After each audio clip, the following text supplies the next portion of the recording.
over here, one little regulation over there. The way we're going to do it is with big structural change. Yeah, give it to me again. Do you like big structural change?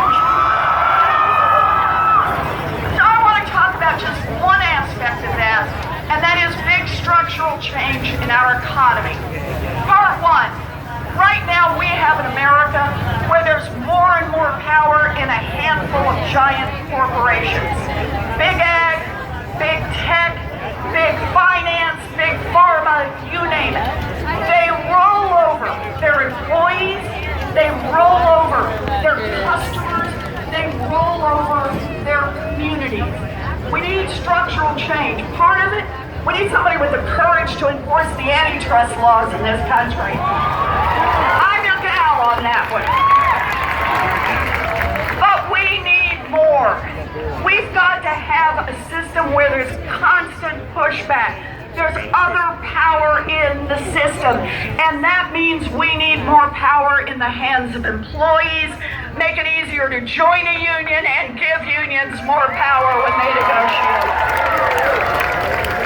Unions built America's middle class. Unions will rebuild America's middle class. There's another way that we can do structural change in this economy. It's time for a wealth tax in America. Now, for those of you who may not be familiar with it, let me just give you a quick explanation. Your first $50 million is free and clear. I see some folks going, phew. Okay. But your 50 millionth and first dollar, you got to pitch in 2 cents. 2 cents. 2 cents. 2 cents. 2 cents. Hold on. Let's talk about what we're going to do with that. Pitch in 2 cents and 2 cents on every dollar after that. And by the way, anybody in here own a home or grew up in a home? You've been paying a wealth tax forever. They just call it a property tax. I'm just saying, for the bazillionaires, the top 1/10 of 1%, how about we include, in addition to the real estate, the stock portfolio, the diamonds, the Rembrandts, and the yachts? That's all. But understand this. The point is not to be cranky. People say, you know, I have this great fortune, but that's because I had a great idea. I got out there, I worked my rear end off, or I inherited it, Donald Trump. But however it is, great, you built a fortune here in America. I guarantee you, you built it in part with workers all of us help pay to educate.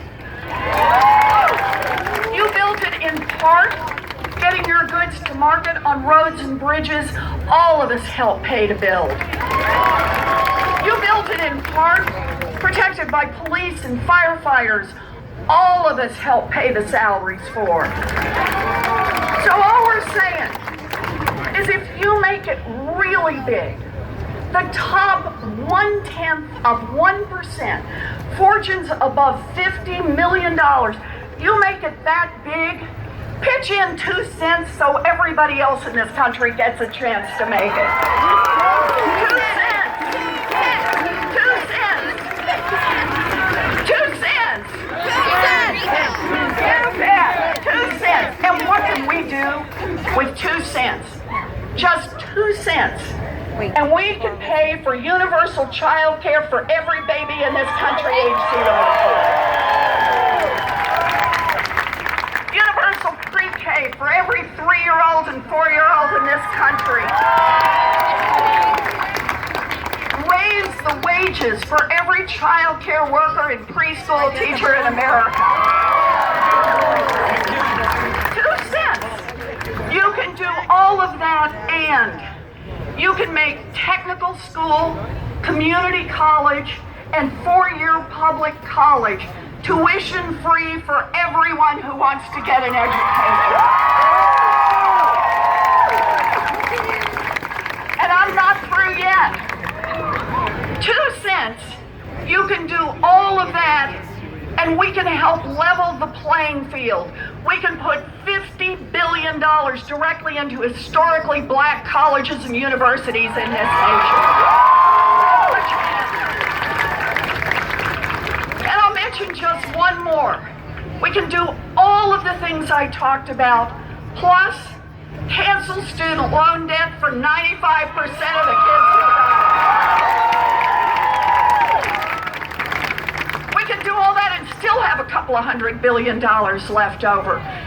That should tell you about what's broken in America. You know, every time we see a budget, it's really just a statement of our values. Oh. Is it more important to leave the 2 cents with the bazillionaires, or use that 2 cents to invest in all of our kids? Well, I'm here because I think we ought to be investing in all of our kids.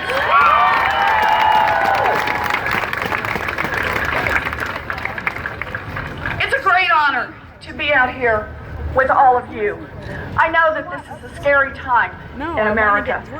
And I know that what happens in 2020 is going to determine the direction of our country, not just for 4 years or for 8 years, but for generations to come. And I'm grateful to every one of you who's gotten into this fight, who cares about what happens in this caucus, because I know Iowa is going to be key to what happens to America in the next generation.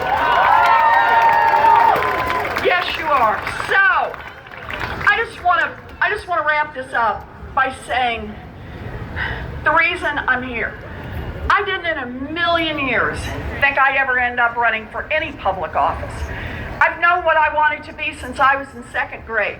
I wanted to be a public school teacher. Can we hear it for our public school?